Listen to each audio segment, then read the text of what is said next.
The Interstellar Survival Circuit had been running for 347 seasons, and in all that time, no species had managed to make the show's producers question their insurance policies quite like humans.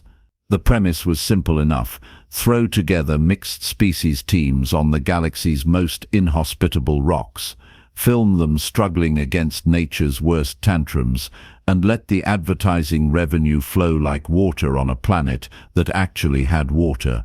The current season's location was Brachis 9, a tidal nightmare where the ocean had commitment issues and the local wildlife had evolved specifically to ruin everyone's day. Team Famished, a name they'd earned through 3 miserable days of spectacular failure, was currently experiencing what the show's medical staff diplomatically called severe nutritional deficit and what everyone else called starving their appendages off. The team's camp sat on a rocky outcropping that spent half the day underwater and the other half baking under twin suns, because apparently the universe had a sense of humor, and it wasn't a kind one. Most galactic species had evolved past the messy business of hunting and gathering, approximately the same time they'd discovered that orbital mechanics could be solved with mathematics rather than prayer. Food came in precisely calibrated nutrient blocks, engineered by machines that had never known the indignity of dirt under their manipulator appendages. Cooking, that primitive process of deliberately setting organic matter on fire, was something their ancestors had abandoned along with ritual sacrifice and reality television. Well, most species had abandoned reality television. The Interstellar Survival Circuit proved that bad ideas, much like cockroaches and tax collectors, never truly went extinct. The human member of Team Famished went by Marcus because his full name included his family designation, planetary origin code, and genetic compatibility markers, which turned every introduction into an endurance test. He was built like someone who'd grown up on a heavy gravity world and found the experience character building rather than crippling. His hair had started the competition a respectable brown and had since achieved a gradient of salt sun bleaching and what might have been some unfortunate algae exposure. His teammates represented the galaxy's finest example of how a random number generator with a cruel streak selected survival team compositions. Tixonal was a Quarian, which meant he was essentially a philosophical debate made of living crystal, refracting light in ways that would have been beautiful if he wasn't constantly complaining. Quarians photosynthesized, which made them unbearable during any discussion about food, exercise, or the general unfairness of having to participate in biological processes. He stood approximately 7 feet tall when not slouching, which was never, and made sounds like wind chimes having an existential crisis. The Vrel went by Gromish, and if there was a species in the galaxy less suited for a planet made of water and rocks, biology hadn't gotten around to inventing it yet. Gromish resembled a 3-foot slug that had achieved sentience and immediately regretted it. His species had evolved on a dry, dusty world where moisture was a theoretical concept, and he'd been secreting a continuous stream of complaints since touchdown. His skin had to be kept damp through regular misting, which meant he spent half his time hating being wet and the other half panicking about drying out. Evolution had played a joke on the Vrel, and they were not laughing. Zephyrixia, who absolutely insisted on the full name every single time, was a Mixari, a species that had transcended physical form and existed as a cloud of sentient gas held together by electromagnetic fields and an inflated sense of intellectual superiority. Zephyrixia appeared as a vaguely humanoid shimmer of purple and blue mist, constantly shifting and recalculating. The Mixari had evolved past physical consumption entirely, absorbing ambient energy directly from their environment, which made them tremendously efficient and absolutely insufferable during meal planning discussions, back when the team had meals to plan. "We're going to die here," Gromish announced, continuing his running commentary on their impending doom. His voice had the wet, bubbling quality of someone gargling despair. "We're going to die on this terrible wet rock, and our last moments will be broadcast across 47 star systems for the entertainment of beings eating their safe, sensible nutrient blocks. Your optimism remains our greatest asset," Zephyrixia observed, the words emanating from somewhere within the cloud body. The Mixari had a voice like someone speaking through layers of silk and condescension. Marcus ignored them both, which had become his primary survival strategy. He was crouched at the edge of a tidal pool, watching the water with an intensity usually reserved for predators or very dedicated birdwatchers. The tide had retreated an hour ago, leaving behind dozens of small pools filled with the kinds of creatures that thrived in the margin between ocean and shore. Specifically, he was watching something that looked like a cross between a crab and an architectural mistake, if architecture could be angry and have too many legs. "Oh no," Tixonal chimed, literally his crystalline structure vibrating with alarm. "I recognize that expression. That's the humans. I'm about to do something the safety manual explicitly forbids expression." "The safety manual is 3,000 pages long," Marcus replied, not looking up. "Everything's forbidden. Breathing's probably forbidden under the right circumstances." Section 47, paragraph 12. Zephyrixia confirmed. "Breathing is forbidden in Type 6 atmospheric hazard zones without proper filtration." "Thank you. That was exactly the level of helpful I was hoping for." Marcus reached into the tidal pool and in one smooth motion grabbed one of the creatures. It was roughly the size of his hand, covered in a mottled shell that had the structural integrity of stone and the temperament of a small, very angry rock. Legs flailed, claws snapped at the air with the enthusiasm of something that had evolved specifically to pinch and resented everything else about existence. "Marcus." "No," Tixonal said, the same way someone might say, Marcus were approaching a clearly labeled doomsday device with a curious expression. "Marcus." "Yes," Marcus replied, hauling himself up with his prize. "This is food." The silence that followed could have been measured in geological ages. Gromish broke it with a sound like a wet sock hitting tile. "That," the Vrel said slowly, "is not food. That is a living creature of dubious origin currently attempting to remove your fingers." "So is everything before you eat it," Marcus pointed out. "That's how food works." "Food," Zephyrixia corrected, with the patience of someone explaining basic concepts to a child, "is a processed nutritional matrix engineered to precise caloric specifications, sterilized through ion bombardment, and packaged in hygienically sealed containers. That is an arthropod of uncertain taxonomic classification, covered in environmental contaminants, and quite possibly venomous." "Probably not venomous," Marcus said,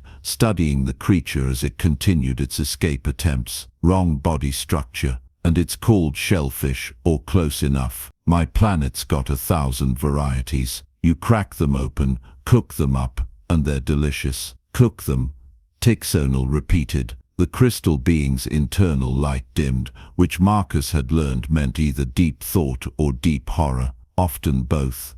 "You don't mean..." "Yep.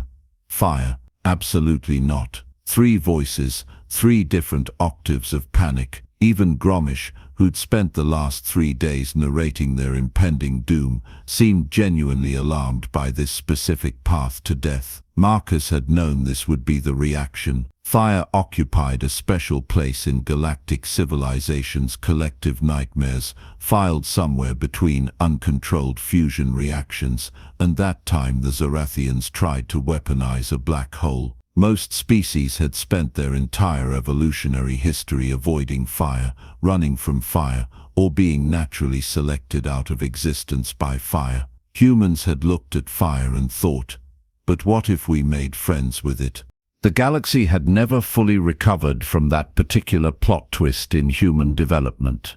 "Fire is classified as a Class 7 environmental hazard," Zephyrixia stated, pulling up what had to be safety regulations from a database somewhere in that cloud brain. Use requires licensing, containment protocols, and supervision by qualified emergency response personnel. Fire is death, Tixonal added, which was particularly emphatic coming from a being made of crystal. Quarians and fire had roughly the same relationship as vampires and sunlight, if vampires were also made of glass and harbored reasonable concerns about thermal stress fractures. Fire is how humans didn't die for the last 200,000 years, Marcus countered. He was already moving, gathering materials. Dry seaweed that the tide had stranded on the rocks. Pieces of driftwood, bleached white by the suns. Smaller twigs for kindling. His hands moved with the muscle memory of someone who'd done this before, back on Earth during camping trips that were meant to build character and mostly built an appreciation for central heating. This violates 17 distinct health codes, Gromish protested, but he wasn't moving away. None of them were. Because underneath the panic and the cultural horror, there was something else, curiosity, and possibly hunger. Even beings who photosynthesized or absorbed ambient energy could understand the gnawing emptiness that came from 3 days without proper nutrition. Marcus arranged the materials in a shallow depression in the rock, sheltered from the wind. Structure mattered. His grandfather had taught him that, back in the Montana wilderness, where the old man had insisted that every human should know how to make fire with nothing but spite and determination. Marcus had matches in his survival kit. The producers weren't complete sadists, but this felt important somehow. Making fire the old way, proving something. He found 2 suitable rocks, one with a sharp edge, one with a high iron content that would spark. The galaxy had given humanity a lot of things: faster than light travel, artificial gravity, hair gel that worked in 0G. But sometimes the old ways still mattered. Strike. Sparks fell into the nest of dry seaweed. Strike again. The third time, a thin line of smoke began rising, fragile as hope, and twice as precious. Marcus bent close, breathing gently, nurturing the ember. The seaweed caught, small flames spreading, and then the kindling began to burn. Within minutes, he had a proper fire going, heat rippling the air, wood popping and crackling like applause from the universe itself. His teammates stared. "That's fire," Tixonal whispered, and for once the Quarian's chiming voice held no complaint, just awe. "That's actual, uncontrolled combustion. You're just sitting next to it. Controlling it," Marcus corrected. "That's the whole point. Fire's not dangerous if you respect it. It's a tool. Watch." He placed the shellfish directly on a flat rock at the fire's edge, where the heat was intense but not overwhelming. The creature had stopped moving, either resigned to its fate or already dead from being out of water. Marcus felt the brief, respectful gratitude that hunters were supposed to feel. Something was giving its life to keep him alive. That deserved acknowledgement. The shell began to change color almost immediately, darkening from mottled gray-green to a deep orange-red. Liquid bubbled from the edges. The smell hit moments later, salty, rich, complex in ways that made Marcus's stomach clench with desperate hunger. It was the smell of protein denaturing, of amino acids rearranging, of the myriad reaction performing its ancient chemical magic. It was the smell of food becoming more than food, becoming cuisine. "What is that odor?" Gromish asked, and his tone had shifted from horror to something else, something almost interested. "That's cooking," Marcus said. "Chemical transformation through applied heat. The proteins are breaking down, the sugars are caramelizing, the cellular structure is changing from raw to edible. Humans figured this out before we figured out agriculture, before we had written language, before we knew that stars were other suns. We learned to make fire, and we learned to cook food, and that might be the two most important things our species ever discovered. Your species discovered how to unnecessarily complicate consumption, Zephyrixia observed, but even the Mixari was drifting closer, that cloud body swirling with what might have been curiosity. Nutrient blocks provide precise caloric content with perfect efficiency. Nutrient blocks taste like compressed sadness and corporate cost-cutting, Marcus replied. He used 2 sticks to flip the shellfish over, exposing the other side to the heat. Food isn't just fuel. It's culture. It's history. It's the difference between surviving and living. Across the planet, in 37 other camps, other teams were failing in 37 other ways. Team Relentless had tried to hunt one of the local predators and learned why predators were called predators. Team Synergy was currently debating the philosophical implications of their situation and making no progress on the practical implications of not starving.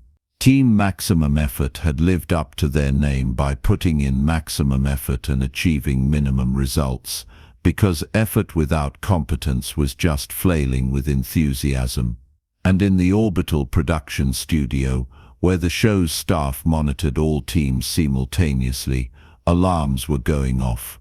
Fire, the head producer said, which was both an observation and an accusation.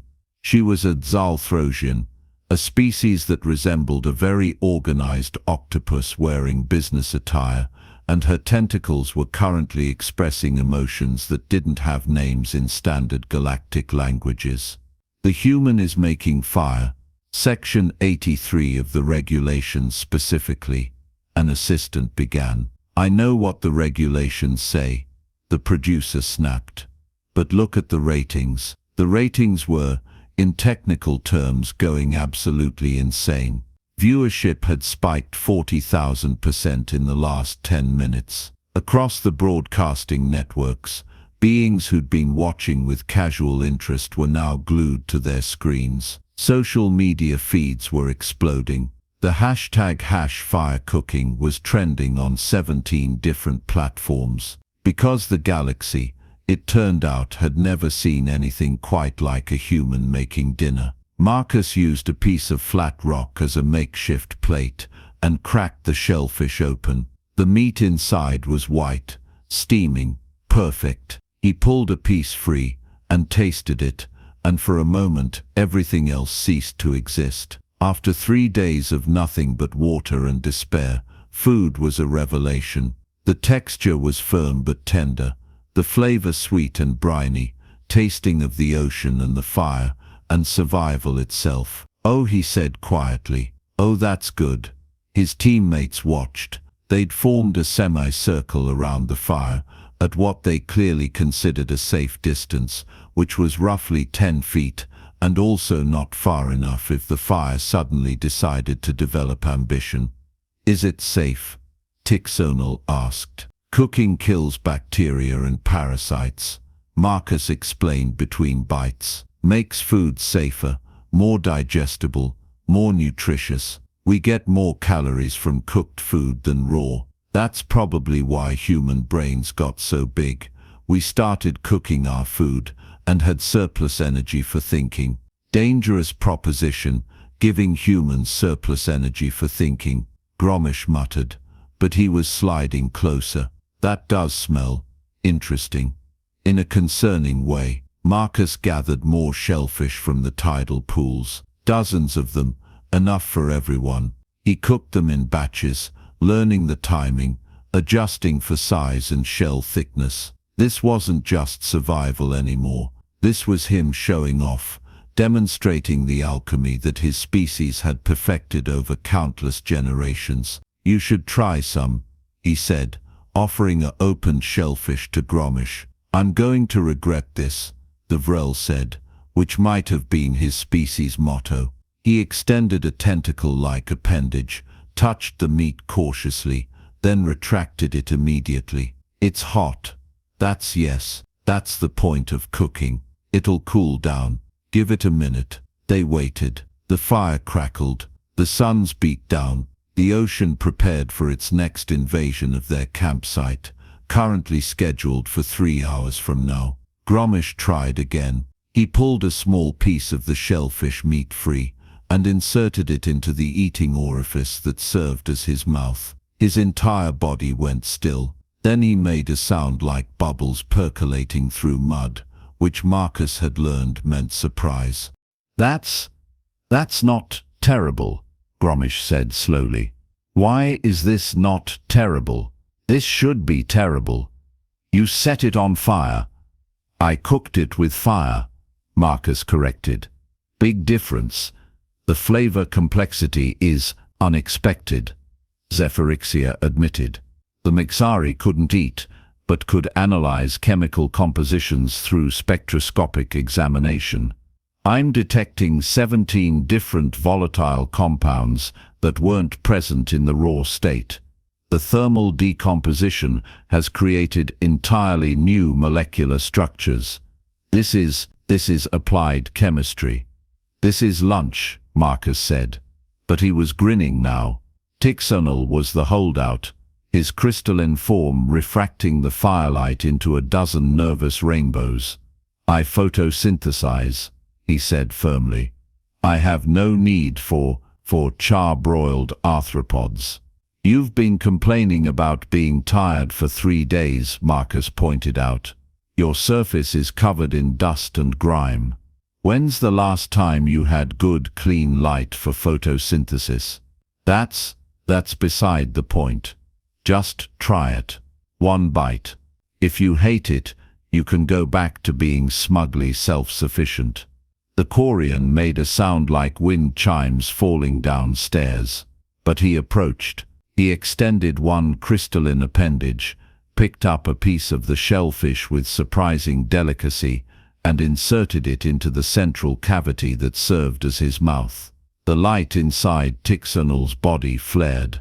His entire structure began glowing, refracting colors that Marcus didn't have names for, wavelengths beyond human perception. The Quarian's internal chemistry, accustomed to slow photosynthetic processes, was suddenly flooding with directly consumable proteins and fats and carbohydrates. It was the biological equivalent of switching from a trickle charger to a lightning strike. "Oh," Tixonal said, and his voice had lost all its characteristic complaint. "Oh no, why does this violation of natural order taste sublime?" "Because food tastes good," Marcus said. "That's literally why flavor exists. Evolution's reward system for eating the right things." They ate. All of them, even Zephyrixia, who didn't technically eat but absorbed some of the thermal energy radiating from the cooked food, which apparently counted as a novel experience. They ate until their various biological storage systems were full, and then they kept eating because the concept of full was something they'd forgotten over 3 days of starvation. Marcus made more fire, cooked more shellfish. He experimented, placing some directly in the coals, wrapping others in seaweed before cooking, trying different levels of heat. Each variation produced slightly different results, different textures and flavors. He was rediscovering something humans had known for millennia. Cooking was both science and art, experimentation and intuition. Around them, the planet continued its hostile routines. The suns moved. The tide plotted its return. Predatory birds circled overhead, confused by the smoke and the strange gathering of beings around controlled fire.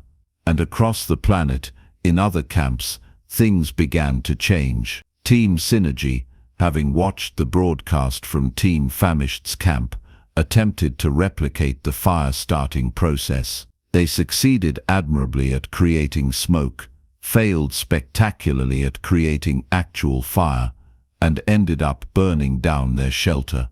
Team Maximum Effort tried eating raw shellfish and spent the next 6 hours discovering why humans had invented cooking.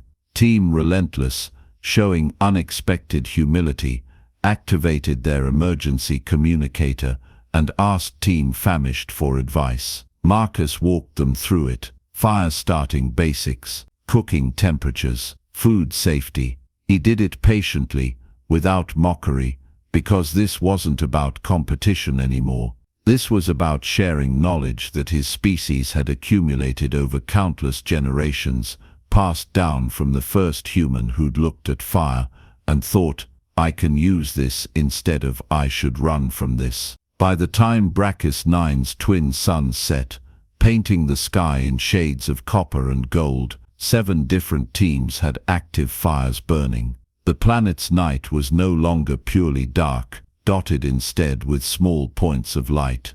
Humanity's oldest technology, spreading across an alien world. Team Famished sat around their fire, warm and fed for the first time in days. Gromish had stopped predicting their imminent death and started predicting their eventual death instead, which counted as optimism. Tixernal was experimenting with different shellfish varieties, discovering preferences and making the kind of eating sounds that his species usually reserved for achieving spiritual enlightenment. Zephyrixia was cataloging flavor compounds and calculating optimal cooking temperatures with the dedication of someone who'd found a new research obsession. Marcus poked at the fire, adding more wood, keeping it fed. The flames danced and twisted, the same flames his ancestors had tended in caves and on savannas and in clearings carved from wilderness. Fire had traveled with humanity from Earth to the stars, had kept them warm on 1,000 different worlds, had transformed raw ingredients into meals that built cultures and communities. We're going to win this competition, Tixernal declared, his crystalline voice carrying new confidence. We have discovered an advantage that no other team possesses. 7 other teams now possess it, Zephyrixia corrected. Marcus has shared the methodology. Still better odds than yesterday, Gromish added. Yesterday our strategy was starve slowly and complain about it. Marcus smiled but said nothing. Winning wasn't the point anymore, if it ever had been. The point was sitting here, around this fire, with beings from 3 other species who'd overcome millions of years of evolutionary programming to try something new and strange, and fundamentally human. In the orbital production studio, the head producer was fielding calls from 17 different regulatory agencies, all of whom had opinions about fire safety protocols, and none of whom could deny that ratings had never been higher. The show's sponsors were doubling their advertising buys. Merchandising was already developing Team Famished product lines, and across the galaxy, billions of beings were watching humans do what humans did best. Take something terrifying and make it useful. Take something primitive and make it powerful. The competition continued. Team Famished advanced through the challenges, not always first, but always fed, always warm, always with the advantage that fire provided. Other teams adapted, learned, evolved. Some succeeded, some failed spectacularly and required medical evacuation. The Brachus 9 season became the highest rated in the show's 347-season history. But that first night, sitting around that first fire, Marcus just tended the flames and watched his teammates eat. Gromish was trying to figure out which shellfish variety paired best with roasted seaweed. Tixernal was developing theories about optimal crystal body digestion rates. Zephyrixia was probably calculating something, because Mixari couldn't help calculating things, but for once wasn't lecturing everyone about it. They were a team, not because some random algorithm had thrown them together, but because they'd survived together, learned together, shared a meal together. Fire and food had done what regulations and team-building exercises never could, created actual bonds, actual community. The galaxy had spent millions of years evolving past its primitive phases, leaving behind the messy, dangerous business of hunting and gathering and cooking with fire. Species had become civilized, sophisticated, efficient. They'd reduced food to engineered nutrients, fire to controlled industrial processes, survival to something managed by regulations and safety protocols. And then they'd invited humans to play their survival game, and humans had shown up with the oldest tricks in their species' playbook. Fire, cooking, the simple radical act of taking what nature provided and transforming it into something better.